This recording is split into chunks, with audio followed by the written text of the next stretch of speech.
মই অসমবাসী ৰাইজক শুভেচ্ছা জনাই আপোনালোকক অনুৰোধ কৰিম যদি আপোনালোকে কিবা সুধিব বিচাৰে আপোনালোকে সুধিব পাৰিব আৰু যি প্ৰশ্ন কৰে ডেফিনেটলি মই উত্তৰ দিব চেষ্টা কৰিম Has Assam's shift in capital investment resulted in RBI seeing Assam as the fastest growing state? And will the railway component of Gopur Numaligarh will cover the entire stretch, and you will be doing the redoing the DPR? You see, the DPR has already been redone, and railway line has now been incorporated. Post that, there is a board. Rabi, इसका नाम क्या बोलता है जो secretary explain? Public Investment Board under the Secretary Expenditure. 17 December, PIB has approved the tunnel, which including the railway. So once railway cannot be isolated, so Gopur and Numaligarh portion there has to be railway line. Then only on tunnel railway will operate. So this is one part. Second part, the fastest growing economy, it is by just numbers. India has grown at 29% during last 5 years from 2020 to 2025. Country has grown total 29%. Against 29%, Assam has grown by 45%. No other state has grown by 45%. So that is why we have been categorized as the fastest growing economy among all states. মুখ্যমন্ত্ৰী ডাঙৰীয়া ইতিমধ্যে আপুনি কেইবাটাও প্ৰসংগ উত্থাপন কৰিছে বিশেষকৈ অনুপ্ৰৱেশৰ যিটো প্ৰসংগ আৰু এই অসম আন্দোলনৰ পৰাই এই প্ৰসংগটো বা এই বিষয়টো জটিলতা এতিয়াও আছে আৰু আজি কিছুদিন আগতে শহীদ স্মাৰক ক্ষেত্ৰ উদ্বোধন হ'ল আৰু তাত প্ৰথমবাৰৰ বাবে ভাৰতৰ প্ৰধানমন্ত্ৰী আৰু গৃহমন্ত্ৰী আহি অসম আন্দোলনৰ শ্বহীদসকলৰ প্ৰতি আনুষ্ঠানিকভাৱে শ্ৰদ্ধাঞ্জলি জনাই গ'ল সেইটো এটা উল্লেখযোগ্য ঘটনা ইতিমধ্যে ষষ্ঠ যেটো ক্লজ 6 ৰিপৰ্ট সেই বিষয়ে আপুনি আসুৰ লগত আপোনাৰ চৰকাৰেও যথেষ্ট আলোচনা কৰি আছে আৰু বহু পৰামৰ্শ আপোনালোকে ইতিমধ্যে ৰূপায়ণৰ পথ লৈছে আৰু কেন্দ্ৰ আৰু ৰাজ্য দুই ঠাইতে দুখন চৰকাৰ এই প্ৰথমবাৰৰ বাবে হয়তো এই বিষয়টোত এটা সবল দৃষ্টিভংগী লৈছে আৰু আপোনাৰ ওপৰত অসমে এটা সবল আৰু সৰব নেতৃত্ব লাভ কৰিছে এই বিষয়টোত গতিকে ইয়াৰ পাছৰ পৰ্যায়ত আমি আপোনাৰ দৃষ্টিত আৰু কি আছে এই বিষয়ে কি ব্যৱস্থা গ্ৰহণ কৰিব পাৰি গোটেই সমস্যাটো আছিল যে ৰাজ্য চৰকাৰৰ হাতত কোনো ইনষ্ট্ৰুমেণ্ট নাছিলে যে এজন ব্যক্তিক বিদেশী নাগৰিক বুলি ঘোষণা কৰাৰ পিছত ব্যক্তিজনক আমি কি কৰিম ইয়াৰ ফলত আমি কি কৰিছিলোঁ ডেজিগনেটেড জেল কৰিছিলোঁ জেল হোৱাৰ লগে লগে ইট এট্ৰেক্টস হিউম্যান ৰাইটস তাত আপুনি স্কুল খোলক হস্পিটাল খোলক আল্টিমেটলি গাঁৱত তেওঁলোকে থাকি যি পাইছিল তাতকৈ ষ্টেট গভৰ্ণমেণ্টে বেছি ফেচিলিটি আমি গোৱালপাৰা জেলৰ ভিতৰত দিবলগীয়া হৈছিল আৰু অসম আন্দোলনৰ পৰাও ইভেন ইন আছাম একৰ্ড এই কথাটো মেনশ্যন নাছিল যে বিদেশী চিনাক্তকৰণৰ পিছত কেনেকৈ আমি খেদিম এই পইণ্টটোৰ উত্তৰ কাৰো নাছিলে সেইকাৰণে ডেছপাৰেট হৈ চিনাক্ত হোৱা বিদেশী কেতিয়াবা আমি জেলত থওঁ 2 বছৰ পিছত বেল পাই দি ভোটাৰ কৰোঁ তেওঁলোক কিন্তু অসমৰ ভিতৰতে থাকি যায় এতিয়া ফাৰ্ষ্ট টাইম ভাৰত চৰকাৰ আৰু অসম চৰকাৰ এটা সিদ্ধান্তত উপনীত হৈছে যে এজনক বিদেশী বুলি ডিক্লেয়াৰ কৰাৰ পিছত তেওঁ ভাৰতত থকাৰ তেওঁৰ অধিকাৰ নাই আমি তেওঁক পুছবেক কৰিম আৰু অলৰেডি যোৱা 3 মাহত more than 2000 person has been pushed back দুই এজন কেতিয়াবা ঘূৰি আহিব খোজে ধৰি আকৌ আমি পঠাই দিম আৰু বিবিসিৰ সিৰিয়েলত আপোনালোকে দেখিছে যে তেওঁলোক এতিয়া ঢাকাত আছে আৰু অসমীয়া ভাষাটো ভাঙা ভাঙা যেটো অসমত 71 চনৰ পিছত বহু বছৰ থাকিলে অসমীয়া ভাঙা ভাঙাতে কথা কৈছে so it shows that আমাৰ পলিচি আমি যিটো বৰ্তমান ল'ব পাৰিছোঁ ই এফেক্টিভ ভাৰত চৰকাৰে সহযোগিতা কৰিছে কাৰণ সুপ্ৰিম কোৰ্টে কৈছে যে once a person is declared as a foreigner state government the district magistrate has every authority to order his eviction from India গতিকে মই ভাবো যে অহা 5 বছৰত বিদেশী নাগৰিকৰ বহিষ্কৰণে এটা নতুন গতি চুব পাৰিব মই ভাবো যে বছৰত we can expel now 10,000 to 50,000 people যদি আমি আইডেন্টিফাই কৰিব পাৰো আৰু এইটো অহা 5 বছৰৰ যোৱা 5 বছৰত যদি এভিকশন ওয়াজ হলমাৰ্ক যে চৰকাৰে বিদেশীৰ বিৰুদ্ধে বিদেশীয়ে দখল কৰি থকা মাটি আমি পুনৰ উদ্ধাৰ কৰিছো next 5 years the hallmark will be the number of expelled foreigners এতিয়া আমি কনফিডেন্ট যে আমি বিদেশী বিতৰণ কৰিব পাৰিম যেটো আগত কোনো অসমীয়াই ভবা নাছিল আমি কিছুমান কথা কৈ থাকিছিলো ভাৰত আৰু বাংলাদেশৰ মাজত প্ৰত্যাৱৰ্তন চুক্তি কৰিব লাগে কোনেনো এনেকে লাখ লাখ বিদেশী নিজে খুজি লব গতিকে now we are not talking about প্ৰত্যাৱৰ্তন চুক্তি আমাক হেবিলাকৰ প্ৰয়োজন নাই will push back আৰু তাতে যি হ'ব হ'ব এতিয়া যি হ'ব বৰ্ডাৰতে হ'ব যোৱাকালি 18 জন বিদেশীক আমি পুশ বেক কৰিছো so that will be the new way to deal with the foreigners এতিয়া আমি নতুন ধৰণে foreignersক ডিল কৰিব পাৰিম মুখ্যমন্ত্ৰী ডাঙৰীয়া নতুন বছৰৰ শুভেচ্ছা জ্ঞাপন কৰিলো আপোনাক আৰু 5 বছৰ সম্পূৰ্ণ কৰাৰ দুৱাৰদলিত উপস্থিত হোৱাৰ বাবে অভিনন্দন জ্ঞাপন কৰিলো নিৰ্বাচনমুখী বছৰটোত নিশ্চিতভাৱে অসমৰ জনগাঁথনিৰ পৰিৱৰ্তন ডেমোগ্ৰাফিক চেঞ্জেছ এটা গুৰুত্বপূৰ্ণ ৰাজনৈতিক বিষয় হিচাপে আপোনালোকৰ দলৰ নেতাসকলে উপস্থাপন কৰিছে কিন্তু মোৰ প্ৰশ্ন দুটা মূলত প্ৰথমটো হ'ল যে খিলঞ্জীয়া ইছলাম ধৰ্মাৱলম্বী লোকসকল খিলঞ্জীয়া অসমীয়া মুছলমান লোকসকল তেওঁলোকে অকমান দুখ পাব পৰাকৈও কিছু কথা হৈছে হয়তো নেতৃবৰ্গৰ পৰা হোৱা নাই অলপ ভুল বুজাবুজিৰ এটা নেৰেটিভ সৃষ্টি হৈছে প্ৰথম কথা এই বিষয়টোৰ ওপৰত আপোনাৰ পৰা এটা মন্তব্য বিচাৰিলো আৰু দ্বিতীয় কথাটো হ'ল যে যোৱা কিছুদিনৰ পৰা বাংলাদেশ আৰু পাকিস্তানৰ পৰা আনকি আমি আমাৰ যেতিয়া মিডিয়াৰ নিউজ পেজবোৰ চাওঁ তাতো এক পলিটিক্যাল আইডিঅলজিৰে পোষ্ট কিছুমান কৰে আক্ৰমণ কৰে আৰু এই বিষয়টোৱে অকমান সমগ্ৰ নিৰ্বাচনলৈকে এটা নেৰেটিভ সৃষ্টি কৰিবলৈ বা এটা বিশৃংখলতা সৃষ্টি কৰিবলৈ চেষ্টা কৰাৰ নিচিনা এটা সন্দেহ হৈছে এই সম্পৰ্কত আপোনাৰ হাতত কিবা তথ্য আছে নেকি বা প্ৰশাসনে নজৰ ৰাখিছে নেকি ধন্যবাদ কিছুমান কথাত যেনেকে খিলঞ্জীয়া মুছলমান সকলে দুখ পায় কিছুমান ক্ষেত্ৰত খিলঞ্জীয়া হিন্দু সকলেও দুখ পায় সো এনেকুৱা হ'ব নালাগে যে হিন্দু সকলৰ দুখ পোৱাটো আমি চিন্তা নকৰিম যেনেকে ধুবুৰীত যেতিয়া এটা ঈদৰ দিনাখন প্ৰায় 18 পৰা 20,000 কেজি গৰু মাংস কটা হয় এখন চহৰত আৰু যিখন চহৰত আটাইতকৈ বেছি হিন্দু নাগৰিক আছে তেলেতো খিলঞ্জীয়া হিন্দু সকলেও দুখ পায় একোটা লাভ জেহাদৰ ঘটনাই খিলঞ্জীয়া হিন্দু সকলকো দুখ দিয়ে সেইকাৰণে খিলঞ্জীয়া মুছলমান আৰু খিলঞ্জীয়া হিন্দু সকলোৱে লগ লাগি অসমখনক আমি কেনেকৈ ৰক্ষা কৰিম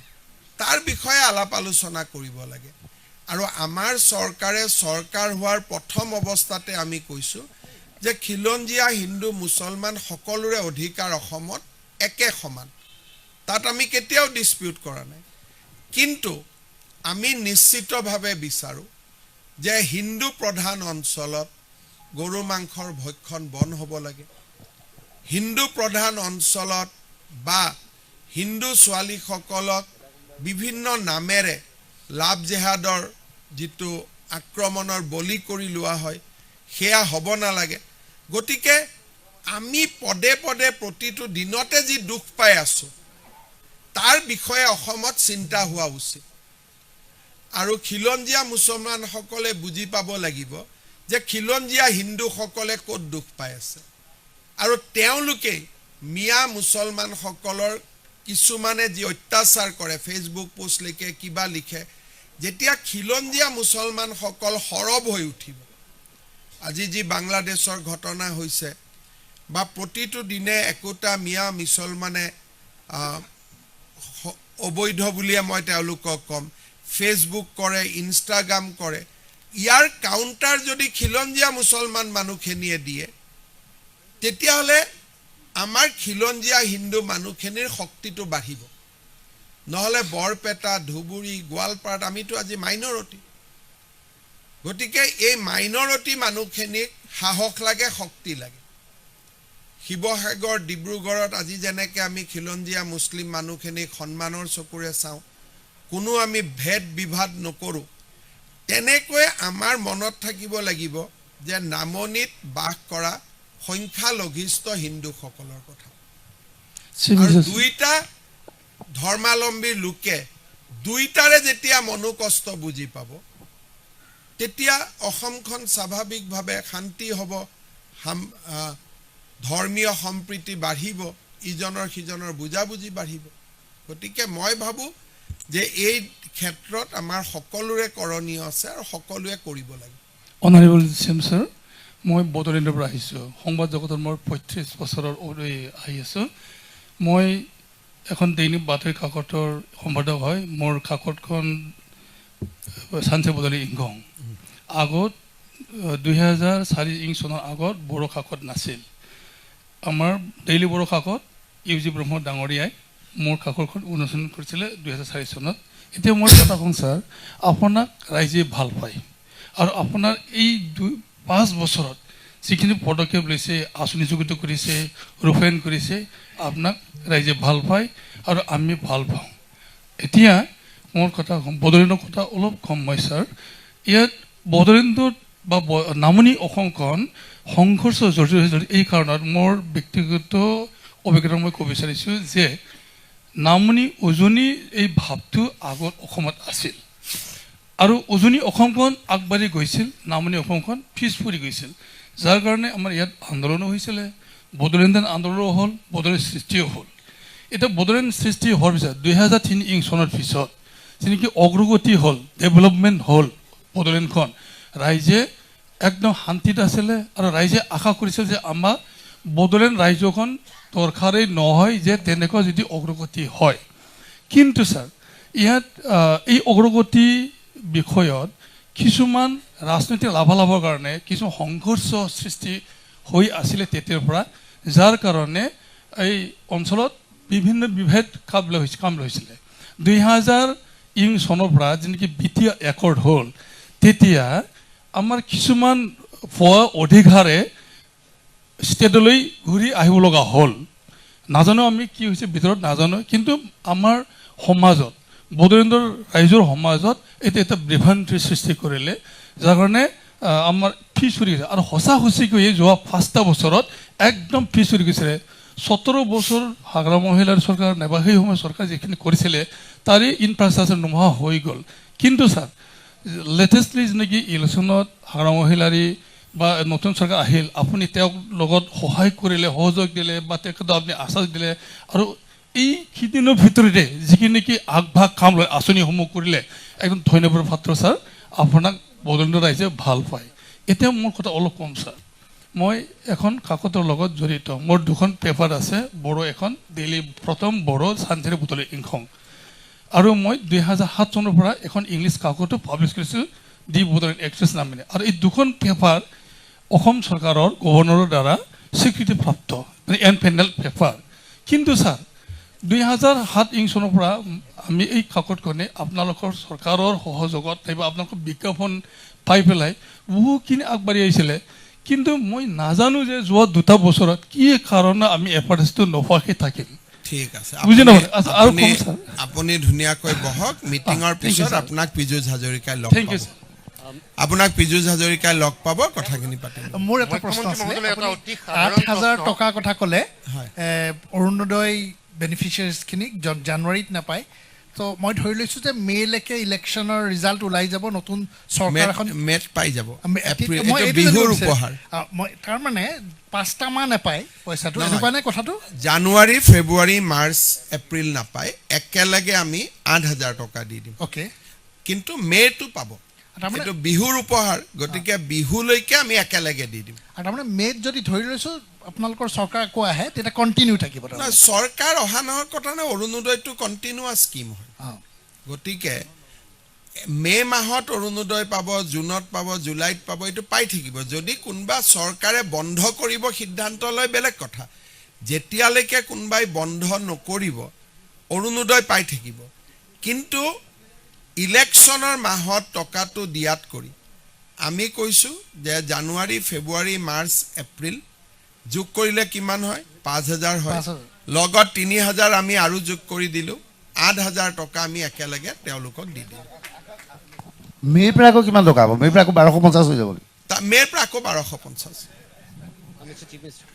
মে'ৰ পৰা মাহৰটো পাই থাকিব। সাধাৰণ প্ৰশ্ন মুখ্যমন্ত্ৰী মহোদয়লৈ। এইটো একেলগে বিহু বুলি আমি দি দিলোঁ 8,000 টকা, যাতে তেওঁলোকে এটা ভাল কামত তাক খৰচ কৰিব পাৰে।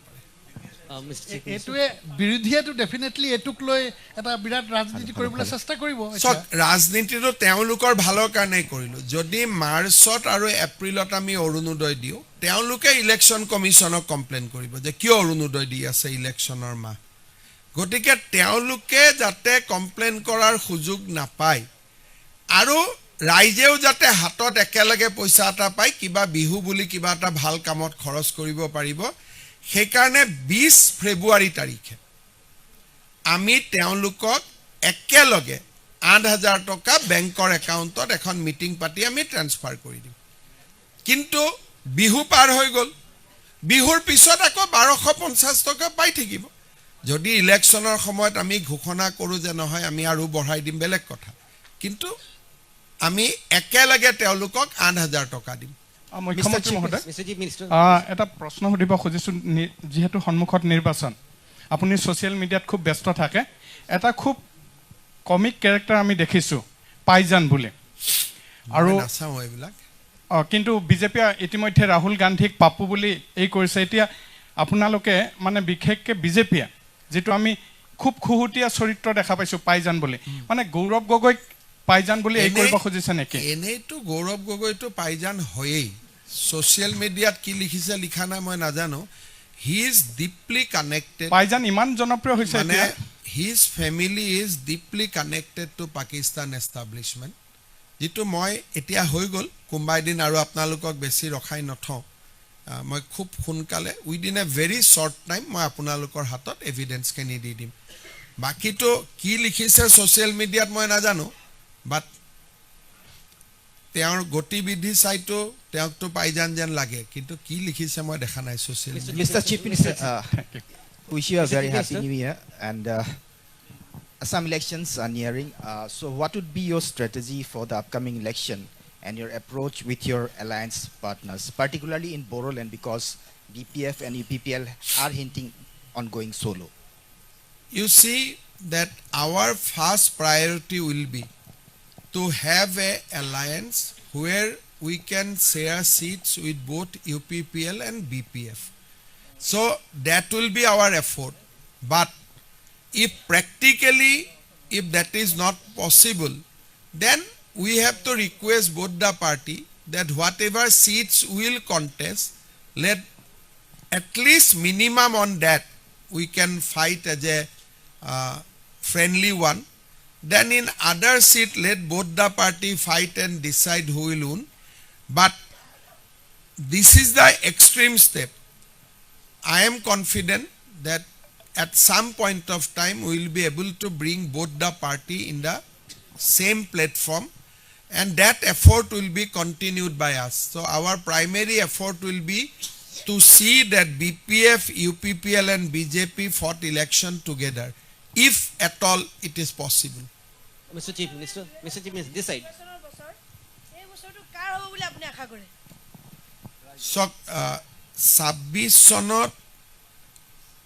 বিজেপি জিকাটো মই নাভাবো যে কিবা সমস্যা আছে, কাৰণ মানুহৰ মাজত আমি থাকোঁ আৰু মানুহৰ পালছটো অলপ চলপ বুজিবও পাৰোঁ। নাম্বাৰ অফ চিটছ মই প্ৰেডিকশ্যন নকৰোঁ, কিন্তু চৰকাৰ NDA হ'ব, চৰকাৰ বিজেপি হ'ব, তাত মোৰ মনত কোনো সন্দেহ নাই। মুখ্যমন্ত্ৰী মহোদয়, প্ৰথমতে নতুন বছৰৰ শুভেচ্ছা জনালোঁ, আৰু দ্বিতীয়তে সাংবাদিকৰ উপৰিও গুৱাহাটী মহানগৰৰ বাসিন্দা হিচাপে আমি গৌৰৱান্বিত যে গুৱাহাটীখন নতুন ৰূপত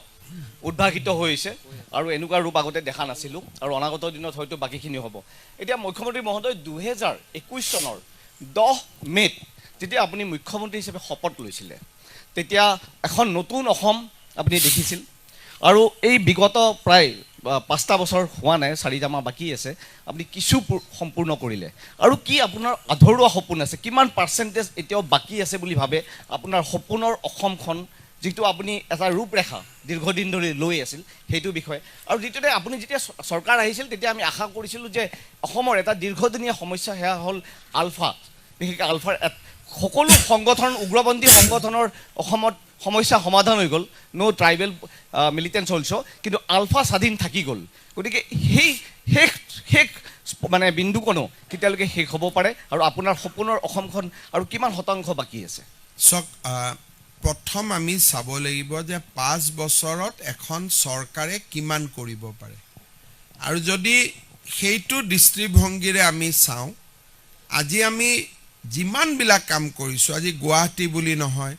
ডিব্ৰুগড় ছেকেণ্ড কেপিটেল হ'ল 29 জানুৱাৰী তাৰিখে অমিত শ্বাহ ডাঙৰীয়াই তাৰ আধাৰশিলা স্থাপন কৰিব ৰংঘৰৰ নৱনিৰ্মাণৰ কাম চলি আছে মাধৱদেৱ কলাক্ষেত্ৰ নুমলীগড়ত টানেল আমাৰ বৰদোৱাত মহাপুৰুষ শ্ৰীমন্ত শংকৰদেৱ আৱিৰ্ভাৱ ক্ষেত্ৰ শিলচৰত টাউনৰ মানুহৰ কাৰণে বহুত ডাঙৰ ফ্লাইঅভাৰ এখন যিখন তেওঁলোকৰ বহুত প্ৰয়োজনীয় আছিল বৰাক ভেলীত মিনি ছেক্ৰেটেৰিয়েট BTADত এক ভাবিব নোৱাৰা পৰিৱৰ্তন গতিকে মই ভাবোঁ যে 5 বছৰৰ ভিতৰত আমি যিমান কৰিব পাৰিছোঁ আমি সিমানখিনি কৰিব চেষ্টা কৰিছোঁ কিন্তু অসমৰ যাত্ৰা এতিয়া মাত্ৰ আৰম্ভ হৈছে আগতে আমি ওয়াৰ্ল্ড ক্লাস ইনফ্ৰাস্ট্ৰাকচাৰৰ কথা অসমত চিন্তাই নকৰিছিলোঁ আজি এতিয়া মানুহে আৰম্ভ কৰিছে যে নহয় this is possible Guwahati airport দেখিছে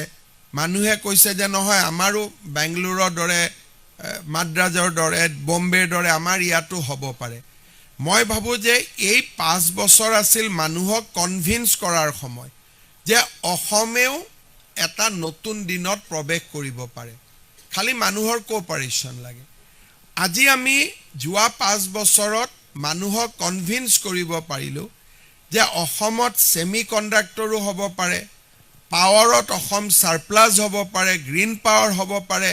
নতুন এয়াৰপোৰ্ট হ'ব পাৰে টানেল হ'ব পাৰে গতিকে মই ভাবোঁ যে নেক্সট 5 বছৰত কাম কৰাৰ কাৰণে ডাঙৰ বেছ এটা পটভূমি এটা আমি যোৱা 5 বছৰত নিৰ্মাণ কৰিব পাৰিলোঁ ইয়াৰ পিছত অসমে আমি যিয়ে নকৰোঁ আমাৰ মানদণ্ড বিশ্বমানৰ হ'ব will think about world class infrastructure এতিয়া যেতিয়া আমি অসমত ষ্টেডিয়াম বনাম নতুন আমি ডিব্ৰুগড়ত এখন ষ্টেডিয়াম এপ্ৰুভ কৰিছোঁ আৰু গুৱাহাটী RG বৰুৱা ষ্টেডিয়াম এই দুইখন ষ্টেডিয়ামে যিকোনো ফিফাই খেল পাতিম বুলি ক'লেও খেল পাতিব পাৰিব so today we are aiming at world class infrastructure আগতে অসমত কনভিন্স কৰা মানুহক টান আছিলে যে এইবোৰ হ'ব পাৰে বা যোৱা 5 বছৰত আমি মানুহৰ পৰা বিশ্বাসটো ল'ব পাৰিলোঁ যে অসমত হ'ব পাৰে তাকে এতিয়া আমি আগুৱাই লৈ যাব লাগিব মুখ্যমন্ত্ৰী মহোদয় এটা কথা সুধিব বিচাৰিছোঁ মই জাষ্ট বৰাক ভেলীৰ পৰা গুৱাহাটী মহানগৰীত দেখিবলৈ পোৱা গৈছে উচ্ছেদ অভিযান হৈছে গুৱাহাটী আপুনি ৰাজ্যৰ বিভিন্ন স্থানত কিন্তু এই উচ্ছেদ অভিযানৰ সমান্তৰালভাৱে গুৱাহাটী মহানগৰীৰ বিভিন্ন স্থানত যোৱা দিনকেইটাত খোজনীয়াৰ সংখ্যা বৃদ্ধি পাইছে তিনিআলিয়া চাৰিআলিয়ে যেতিয়া গাড়ীখনলৈ ৰোৱা হয় প্ৰকৃততে গাড়ীখনৰ গ্লাছৰ ওচৰত আহি পেলাই যেতিয়া টুকুৰিয়াবলৈ লাগে কাষলৈ চাব নোৱাৰি প্ৰকৃততে বিদেশী বিতৰণৰ ক্ষেত্ৰত যেনেধৰণে উচ্ছেদ হৈছে অনুপ্ৰৱেশকাৰী বিতৰণৰ ক্ষেত্ৰত আপুনি কৈছে 2000 বিতৰণ কৰা হৈছে কিন্তু তাৰ পৰিমাণে কিন্তু যিমান উচ্ছেদ কৰিছে সেই বিদেশীসকল প্ৰকৃততে কোন স্থানলৈ গৈছে সেই ক্ষেত্ৰত 3 লক্ষাধিক উচ্ছেদ কৰা বুলি ইতিমধ্যে আপুনি কৈছিল চক এই খোজনীয়াসকলক আপুনি ইয়াৰ ভিতৰত বহুত ধৰণৰ থাকে তেওঁলোকক সকলোকে বিদেশী বুলি কোৱা বা বিদেশী বুলি ভবাটো অলপ দিগদাৰ যেনেকৈ শুক্লেশ্বৰ মন্দিৰৰ কাষত আছে এইবোৰ আমাৰ থলুৱা লোকেই বহে ট্ৰেন্সজেন্ডাৰ কমিউনিটিৰ মানুহ আছে তেওঁলোকেও খোজে গতিকে খোজনীয়া আৰু বিদেশী এই দুইটাক সংলগ্ন কৰাটো কিমান উচিত অনুচিত আমি চাব লাগিব আৰু আপুনি কৈছে যেতিয়া বিষয়টো মই এবাৰ চাম মাননীয় মুখ্যমন্ত্রী এবং উপস্থিত সবাইকে নববর্ষের অভিনন্দন জ্ঞাপন করছি আপনার গত 5 বছরের যে খতিয়ান দেখলাম এবং যে ফাস্ট গ্রোয়িং ইকোনমি যেটা শুনলাম এটা নজিরবিহীন অ্যাচিভমেন্ট বলে মনে করি এবং এটাকে আপনাকে অভিনন্দন জ্ঞাপন করছি আমি বরাক থেকে এসেছি বরাকে আমরা স্বাধীনতার পর থেকে পরবর্তী যখন বয়স হয়েছে আমরা শুনেছি যে বৈষম্যের কথা যে বরাক একটা বৈষম্য এবং বঞ্চিত ছিল এবং পরবর্তীতেও আমরা উপলব্ধি করতে পেরেছি যে বঞ্চনার শিকার আমরা হচ্ছি কিন্তু আপনার নেতৃত্বে এই গত 5 বছরে আমরা দেখলাম যে সমপরিমাণ ডেভেলপমেন্ট হচ্ছে বরাক এবং ব্রহ্মপুত্রতে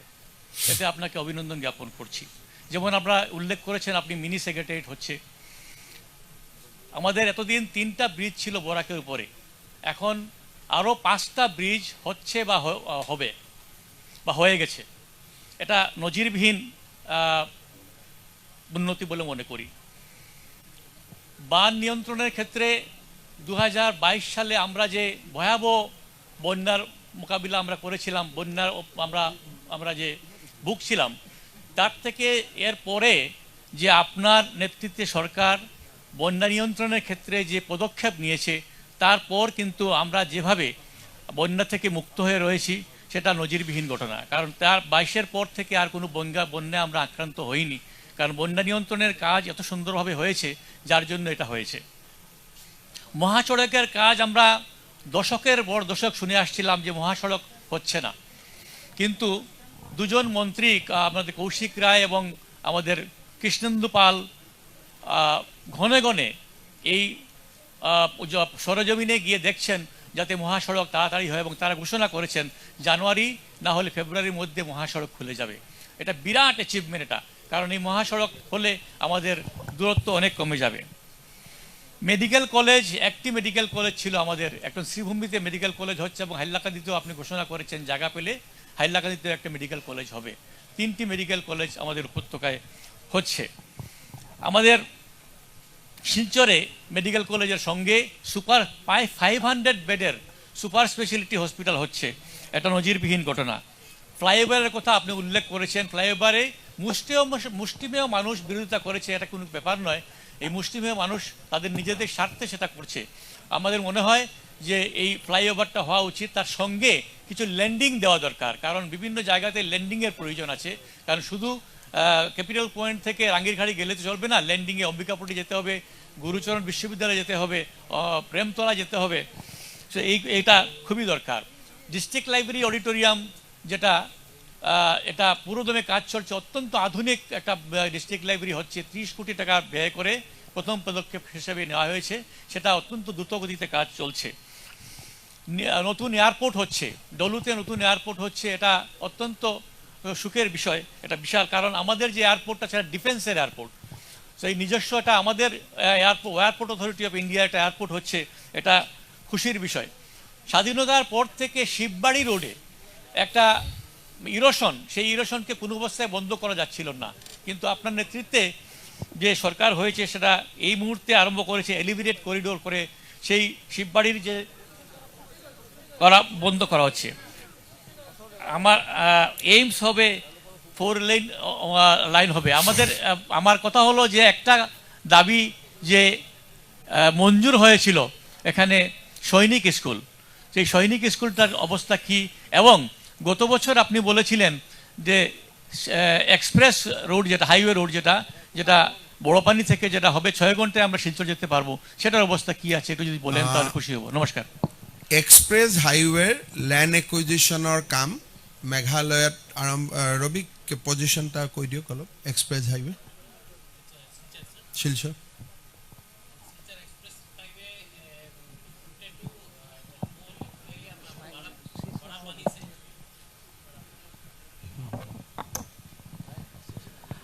बड़ा पानी से till it goes to Silchar area तार भर अलमोस्ट 85% एटू जगह आमार मेघालयत पड़ब एंड 15% अসমত पड़ब আৰু এইটো জাগা ল্যান্ড একুইজিশ্যন আমাৰ ফালৰ পৰা অসমৰ ফালৰ পৰা আৰম্ভ হৈ গ'ল সেইফালে মেঘালয়তো তেওঁলোকৰ নিয়ম বিকজ হিল কাউন্সিল এৰিয়াত পৰিব সেইটো নিয়মটো বেলেগ NHIDCL গোটেইটো প্ল্যান কৰিছে এনভাইৰনমেণ্টেল ক্লিয়াৰেন্সটো এই আমাৰ আৰু বাই এনাদাৰ 4-5 উইকছ ভিতৰত ল'লে then the tender to before February 28th tender to float kora kotha ase aru once it is work is allotted they have a plan to complete within 48 months. Basically land acquisition work has started, tender is ready, environmental clearance huar lage lage tender will be issued and total within 48 months works will be completed. So it will be Guwahati আৰু শিলচৰৰ distance will be just 6 hours. আৰু এতিয়া গুৱাহাটীৰ পৰা বৰ্ণিহাটটো 6 লেন কৰাৰ কাৰণে proposal আৰম্ভ হৈছে যাতে বৰ্ণিহাটত লেণ্ড কৰি আমি গুৱাহাটী সোনকালে আহি পাব পাৰোঁ সো বৰাকত দুটা প্ৰজেক্ট দলু এয়াৰপোৰ্ট আৰু express highway this will change Barak valley অসমৰ লগত একেবাৰে ওচৰ চপাই দিব ৰেষ্ট অফ দ্য আছামৰ লগত ৰিগাৰ্ডিং সৈনিক স্কুল আমাক ভাৰত চৰকাৰে কাৰ্বি আলঙত এটা সৈনিক স্কুল অনুমোদন দিছে বৰাক ভেলীৰ proposal is pending at the government of India level মুখ্যমন্ত্ৰী মহোদয় First of all, Happy New Year. I have two questions. Recently, Union Home Minister in his public address said that in next 5 years, if BJP comes back to power, Assam will be infiltrator free. Now your government, you have said, has a roadmap towards it. We have a situation over the past couple of months developing Bangladesh, kind of a threat emanating out of Bangladesh. In such a situation, you have a threat of terrorism as well as infiltration, and you're fighting the infiltrators. How do you take this forward, even if you are voted back to power? Number two question. Second question. You have, in the last 5 years, shown us a model of unprecedented development, which nobody can deny, actually. And secondly, you have certain schemes where people get benefits, including DBTs, beneficiaries. As we approach the election, will development be the main pole plank, or will you switch on to beneficiary politics just like Bihar? You see, first of all, our politics will be identity and development. We do not see development in isolation. If state cannot protect its identity, mere development we are doing for whom? After 20 years, basically this will go to the people whom we don't want. So that is why our model is identity and development, and we are focusing both. Home Minister has said basically that henceforth will expel the immigrants. What he has said Bordua and what I am saying today is in the same line, that soft line towards expulsion of Bangladeshi from India is now there will be not available. Earlier what happened, once we identify foreigners, we write to External Affairs Ministry. External Affairs Ministry write to Bangladesh. Then Bangladesh write back, yes, these are our people, we will take. But now what Home Minister has said, basically, that we will not wait for those formalities. Once we issue order that he is a foreigner, we will evict him from the soil of India. So this you will see more and more happenings in next 5 years, because this process has now been approved by Supreme Court of India in a constitutional bench, that state has a right to evict people. This was not available with us. That is why in last 5 years, many requests are pending with the Bangladesh. Government of India has sent a request. Bangladesh has not responded. But now we have decided we will not wait for their response. So this is the attitude, this is the policy change which is now taking shape. And Home Minister has basically try to communicate that to the people that now from onwards will expel foreigners once tribunal declare him as a foreigner or DC prima facie declare him as a foreigner. So that's the sense he is speaking about. মুখ্যমন্ত্ৰী মহোদয় নতুন বছৰৰ শুভেচ্ছা জ্ঞাপন কৰিলোঁ প্ৰথমতে আপোনাক মোৰ কথাটো হ'ল যে আজিৰ তাৰিখত ডিজিটেল মিডিয়াটো এৰাব নোৱাৰা এটা মিডিয়া হিচাপে পৰিগণিত হৈছে আপুনি নিজেও ছ'চিয়েল মিডিয়াত সাংঘাতিক ধৰণে সক্ৰিয় আপুনি জানে কিন্তু আমাৰ ইয়াত এনেকুৱা হৈছে ৰঘুমলাৰ দৰে গঢ়ি উঠিছে মানে যাক আমি সহজ ভাষাত পৰ্টেল বুলি কওঁ কোনো নিয়ন্ত্ৰণ নাই কোনো ধৰণৰ ৰেগুলেশ্যন নাই যাৰ যি মন যায় তাকে কৰে গতিকে নতুন বছৰতে আপুনি ক'ব নেকি কিবা যে গভৰ্ণমেণ্টে কিবা এটা কৰিব এই যিটো বিকল্প মিডিয়াটোৰ কাৰণে মই ভাবোঁ ভাৰত চৰকাৰে এই দিশত অলৰেডি কনচালটেশ্যন আৰম্ভ কৰিছে পৰ্টেলসকলৰ ৰেগুলেশ্যনৰ ভিতৰত অনাৰ কাৰণে আৰু আমাৰো কমেণ্টছ বিচাৰিছিল আমি কমেণ্টছ পঠাইছোঁ মই ভাবোঁ যে খুব সোনকালে পাৰ্লিয়ামেণ্টত আমি আইন দেখা পাম টু ৰেগুলেট দ্য পৰ্টেলছ মুখ্যমন্ত্ৰী ডাঙৰীয়া মই এইফালৰ পৰা কৈছোঁ প্ৰথমে আপোনাক নৱবৰ্ষৰ শুভেচ্ছা দিছোঁ আপুনি যথেষ্ট কথা কৈছে আশাব্যঞ্জক কথা অসমৰ 45% গ্ৰোথ ৰেটৰ কথা কৈছে আপুনি প্ৰ'টন থেৰাপিৰ কথা অসমলৈ অনাৰ কথা কৈছে এটা কথা সম্ভৱ আজি আপুনি উল্লেখ কৰা নাই আমাৰ মধ্যবিত্ত শ্ৰেণীৰ বাবে এতিয়াও যোগাযোগৰ মূল মাধ্যম বুলিয়ে ক'ব পাৰি ৰেল যোগাযোগৰ ক্ষেত্ৰত বিশেষকৈ গুৱাহাটী ৰেল ষ্টেচনটো এতিয়া ৰেল বিভাগৰ সূত্ৰই কয় যে ইয়াত মাত্ৰ 7টা প্লেটফৰ্ম এই গুৱাহাটী ৰেল ষ্টেচনটো যেতিয়ালৈকে সম্প্ৰসাৰণ ঘটোৱা নহয় তেতিয়ালৈকে গুৱাহাটীৰ পৰা নতুন কোনো ৰেল ছাৰ্ভিচেছ দিয়া সম্ভৱ নহয় আৰু ইয়াত ৰেলৰ গতিবেগ বঢ়োৱাৰ কথা আছে আৰু সেইবাবেই এতিয়া আৰম্ভ হৈছে গুৱাহাটীৰ ব্ৰহ্মপুত্ৰৰ ওপৰত যিখন ৰেল কাম ৰোড ব্ৰিজৰ কাম আৰম্ভ হৈছে তাৰ কিছু সমস্যা আছে বুলি আমি জানিবলৈ পাইছোঁ যে কিছু লেণ্ড একুইজিশ্যনৰ ক্ষেত্ৰত সমস্যা হৈছে মোৰ প্ৰশ্নটো দুটা পাৰ্ট এটা হৈছে এই ৰেল কাম ৰোড ব্ৰিজখনৰ কামৰ ক্ষেত্ৰত অসম চৰকাৰে কেনেধৰণে ৰেল বিভাগৰ সৈতে যোগাযোগত আছে আৰু দ্বিতীয় পাৰ্টটো মই আপোনাক এটা পৰামৰ্শ দিব বিচাৰোঁ আজিৰ এই সংবাদ মাধ্যমৰ জৰিয়তে যে গুৱাহাটীৰ আপুনি নিজেও যিহেতু গুৱাহাটীৰে ইয়াত বৰ্ণ এণ্ড ব্ৰট আপ আপুনি গুৱাহাটীৰ বিষয়ে ভালকৈ জানে যিটো আমাৰ নিউ গুৱাহাটীৰ যিটো আমাৰ FCI গোডাউন আছিলে সেইটো পৰ্যায়ক্ৰমে এতিয়া আজাৰা আৰু চাংচাৰিলৈ স্থানান্তৰিত কৰা হৈছে সেই বৃহৎ সংখ্যক ভূমি তাত আছে আমি যদি গুৱাহাটী ৰেল ষ্টেচনটো ৰেল বিভাগৰ সৈতে অসম চৰকাৰে যদি সক্ৰিয়ভাৱে এইটো উত্থাপন কৰে আমি নিউ গুৱাহাটীত এটা সুন্দৰ এটা ৰেলৰ অন্তত যিটো পিট লাইন বা এনেধৰণৰ ৰেল যাতে ৰাখিব পাৰি বা মেইনটেনেঞ্চ কৰিব পাৰি তেনেকুৱা ধৰণৰ যদি কৰা হয় এইটো অসম চৰকাৰৰ সক্ৰিয় সহযোগিতাৰে কৰিব পৰা যাব এই ক্ষেত্ৰত আপোনাৰ মতামতটো আমি বিচাৰিছোঁ চাওক প্ৰথম কথা গুৱাহাটী ৰেলৱে ষ্টেচনটো যাতে ভাল হয় বহুত বেছি কেপাচিটি বাঢ়ে সেইকাৰণে আমি ASTCৰ মাটি অলৰেডি গুৱাহাটী ৰেলৱে ষ্টেচনক দি দিছোঁ আৰু খুব state of art railway station এটাৰ নিৰ্মাণ আৰম্ভ হ'ব আৰু ইণ্ডিয়ান ৰেলৱে ইয়াক অলৰেডি বহুত দূৰ আগুৱাই লৈ গৈছে খুব সোনকালে ইয়াৰ কাম আৰম্ভ হ'ব চৰাইঘাটৰ যিখন ব্ৰিজ সেইখন আমাৰ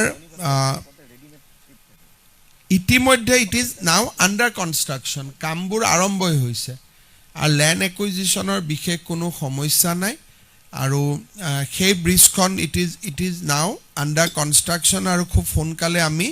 ইয়াক কমপ্লিট কৰিব পাৰিম ৰেলৰ এটাই কথা যে গুৱাহাটীত মানুহৰ এটা বহুদিনৰ দাবী আছে যে গুৱাহাটীত ৰেলৱে লাইনটো কিমান কনজাষ্টেড কৰিব যদি নিউ গুৱাহাটীটো আমি এটা ৰেলৱে ষ্টেচন ইয়াক আৰু ডাঙৰ কৰি ৰেলৱে ষ্টেচন কৰোঁ সি গুৱাহাটীৰ ভিতৰত ট্ৰেফিক বঢ়াবনে কমাব গতিকে we have to do a study কিন্তু in the meantime Azara Kamakhya Changsari এই ৰেলৱে ষ্টেচনবিলাক জাগিৰোড এতিয়া ডেভেলপ কৰা হ'ব যাতে গুৱাহাটীৰ নিকটৱৰ্তী মানুহখিনিয়ে তাৰ পৰা ৰেলত উঠিব পাৰে ৰঙিয়াৰ পৰাও বহুত নতুন নতুন ৰেল এতিয়া দিয়া হৈছে যাতে যাব পাৰে আৰু সেইকাৰণে মই ভাবোঁ যে ৰেলৰ কমিউনিকেশ্যনৰ পৰা ব্ৰিজ হ'ব, গুৱাহাটী ৰেলৱে ষ্টেচন ডাঙৰ হ'ব, কিন্তু নিউ গুৱাহাটীত ৰেলৱে ষ্টেচন কৰিব লাগে, তাৰ ভিতৰত আমি এটা মবিলিটি ষ্টাডি এটা কৰিব লাগিব আৰু সেই বিষয়ে ডেফিনেটলি মই ৰেলৰ লগত কথা পাতিম। মুখ্যমন্ত্ৰী ডাঙৰীয়া, নতুন বছৰৰ শুভেচ্ছা জনালোঁ। এক মিনিট এইফালৰ পৰা কৈছে, তাৰপিছত মুখ্যমন্ত্ৰী ডাঙৰীয়া, নতুন বছৰৰ শুভেচ্ছা জনালোঁ। আপুনি বহুকেইটা গুৰুত্বপূৰ্ণ কথা ক'লে, অসমৰ উন্নয়নৰ কথা ক'লে, বিত্তীয় দিশৰ কথাও ক'লে, কিন্তু অসমৰ কাৰণে অতি গুৰুত্বপূৰ্ণ অসম চুক্তিৰ 6 নং দফাৰ 65টা পৰামৰ্শৰ ভিতৰত 52টা আপোনালোকে কাৰ্যকৰী কৰাৰ কথা সিদ্ধান্ত লৈছিল। আগষ্ট মাহত এই সন্দৰ্ভত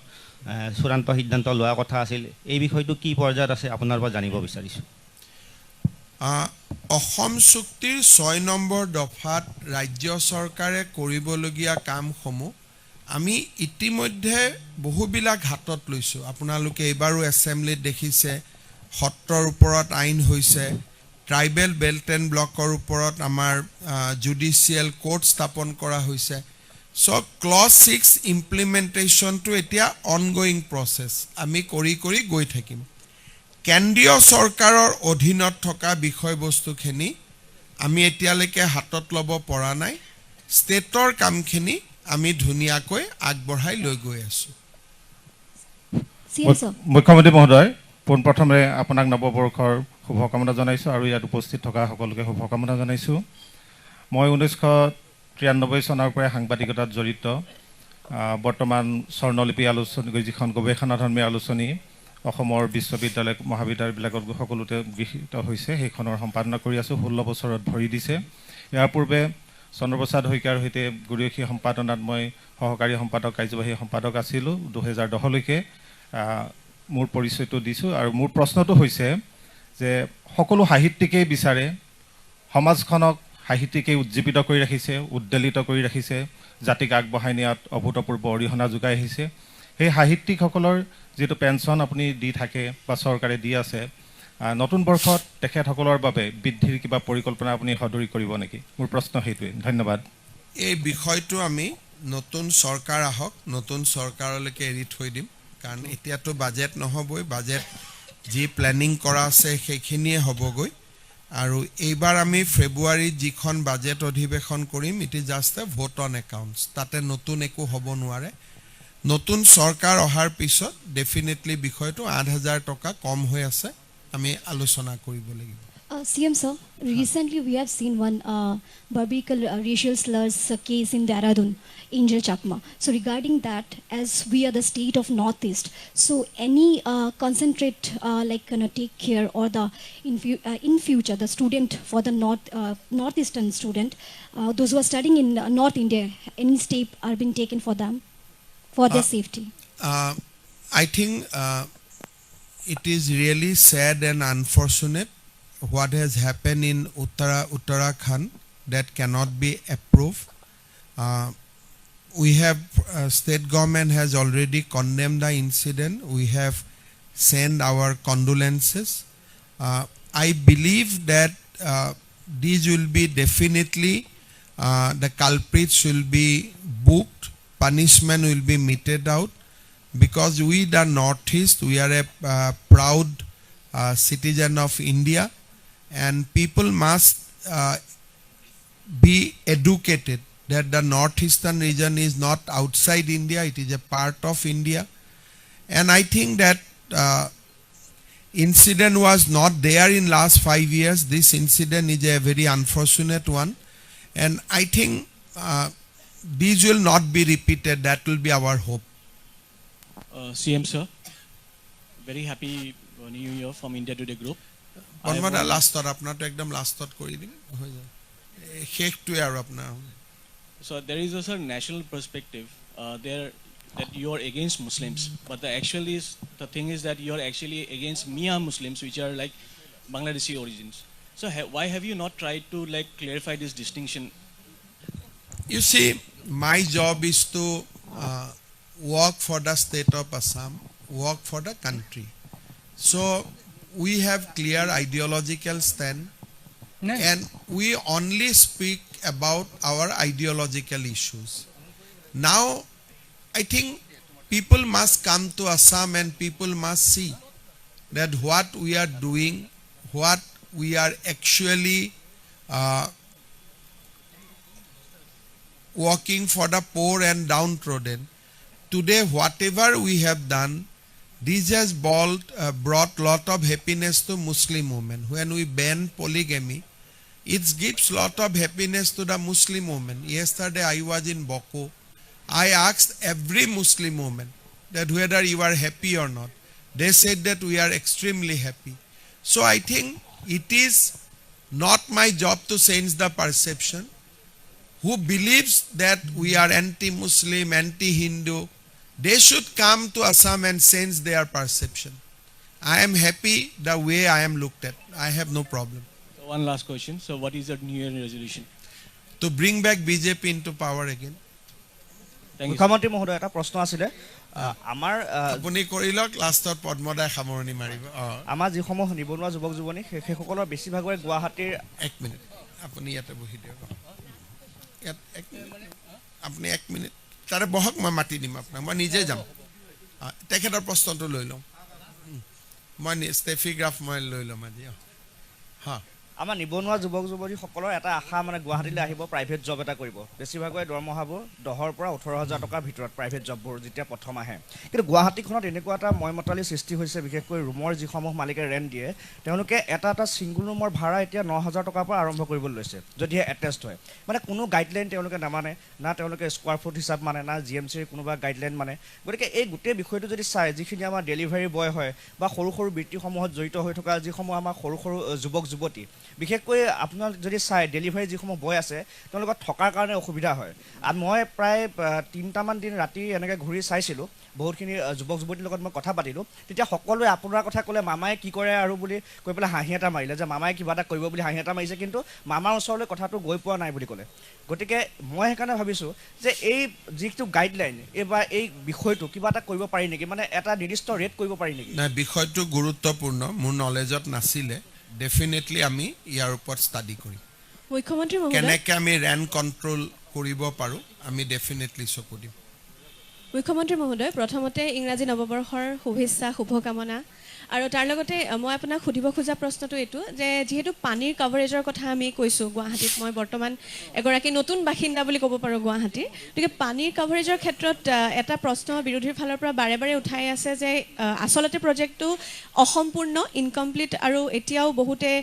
বহু ধৰণে এই সুবিধা পোৱাই নাই আপুনি আজি সেই কথা উল্লেখ কৰিছে যে কভাৰেজ বাঢ়িছে অকণমান যদি সেই ক্ষেত্ৰত আপুনি স্পষ্টতা আগবঢ়ায় 2 নম্বৰ কথাটো এঞ্জেল চাকমাৰ বিষয়ে যেহেতু উত্তৰ পূৰ্বাঞ্চলৰ আমি বাসিন্দা আৰু বিশেষকৈ জনজাতীয় লোকসকলে বাস কৰে সেইবাবে এটা কথা সুধিব বিচাৰিছোঁ ইয়াৰ পৰা বাহিৰলৈ পঢ়িবলৈ যোৱা ছাত্ৰ ছাত্ৰীৰ কিবা তথ্য আমাৰ হাতত থাকে নেকি বা আমি কিবা ৰাখিব পাৰোঁ নেকি যে কিমান ল'ৰা ছোৱালীয়ে ইয়াৰ পৰা বাহিৰত অধ্যয়ন কৰি আছে তেওঁলোকৰ সুৰক্ষাৰ বাবে তাতে কিবা আমি ব্যৱস্থা কৰিব পৰা যায় নেকি চাওক প্ৰথম কথা মই এইটোকে ক'ম যে এঞ্জেল চাকমাৰ যিটো ঘটনা হৈছে তাক আমি গৰিহণা দিছোঁ কিন্তু এটা কথা ঠিক যে আমাৰ বহুত ছাত্ৰ ছাত্ৰী খুব ভাল কৰি পুনেত আছে মুম্বাইত আছে দিল্লীত আছে আৰু তেওঁলোকৰ ওপৰত কোনো ৰেচিয়েল ডিছক্ৰিমিনেশ্যন হোৱা নাই এইটো আমি ভাবিব লাগে যে এইটো এটা আইচলেটেড কেছ আৰু আমি নৰ্থ ইষ্টৰ লগত ৰেষ্ট অফ দ্য ইণ্ডিয়াৰ মানুহৰ সম্পৰ্ক আমাৰ বিষয়ে জনা আমাৰ বিষয়ে বুজা আৰু তেওঁলোকেও আমাক বুজক যেনেকৈ আমি তেওঁলোকক বুজিবৰ বাবে চেষ্টা কৰোঁ বেচিকেলি আমাৰ মাজত কথা বতৰা যিমানে বাঢ়িব সিমানে এই সমস্যাবোৰ নোহোৱা হ'ব উত্তৰাঞ্চলৰ ঘটনাটোত যদি এটা আমি খুব মেজৰ পানিছমেণ্ট এটা দিব পাৰোঁ আমাৰ উত্তৰাঞ্চলৰ গভৰ্ণমেণ্টে যদি মেজৰ পানিছমেণ্ট এটা দিব পাৰে it will send as a signal to everybody আৰু আমি চেষ্টা কৰিম যাতে নৰ্থ ইষ্টৰ সকলোৱে চেষ্টা কৰিব যাতে এঞ্জেল চাকমাৰ ঘটনাৰ লগত জড়িত দোষীক আমি এটা দৃষ্টান্তমূলক শাস্তি দিব পাৰোঁ আৰু মই ভাবোঁ that will send a strong signal অসমৰ পৰা কিমান ল'ৰা ছোৱালী বাহিৰত পঢ়িব যায় ডেফিনেটলি ষ্টেট গভৰ্ণমেণ্টৰ লগত ইমান ডেটা নাথাকে কাৰণ আমাক ইনফৰ্ম কৰি কোনেও নাযায় কিন্তু চেষ্টা কৰিলে ডেফিনেটলি ডেটা বেংক বনাব পাৰি